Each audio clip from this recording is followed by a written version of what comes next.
সুধী মণ্ডলী, আজকের এই আয়োজনে সেমিনারের শুরুতেই আপনাদেরকে আসলে সময়ের স্বল্পতার জন্য আমি অ্যাড্রেস করতেছি না।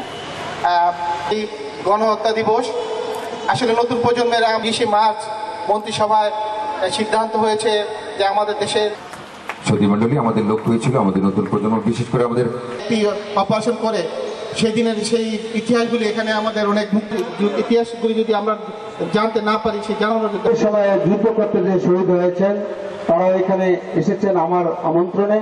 আমি তাদের জনক বঙ্গবন্ধু শেখ মুজিবুর রহমানের বলিষ্ঠ নেতৃত্বে সব ধূলিসাৎ হয়ে গিয়েছে। সরে হলেও আমরা চেষ্টা করছি যে নতুন প্রজন্মের যারা এবং জেলা পরিষদের চেয়ারম্যান হিসাবে এই দেশ স্বাধীন হয়েছে তারই কন্যা, তার সব মন দিয়ে সেই বক্তব্যগুলি শুনি। আমরা আশা করবো নতুন প্রজন্ম এবং বিভিন্ন স্কুল থেকে আগত ছোট ছোট ছেলেমেয়েরা আমাদের পশ্চিম পাকিস্তানের সেনাবাহিনী ঢাকা প্রাণের মায়া সাঙ্গ করে জীবনের স্বাদ নাহি পায়, তাকে যুদ্ধ করি প্রাণের মায়া সাঙ্গ করে।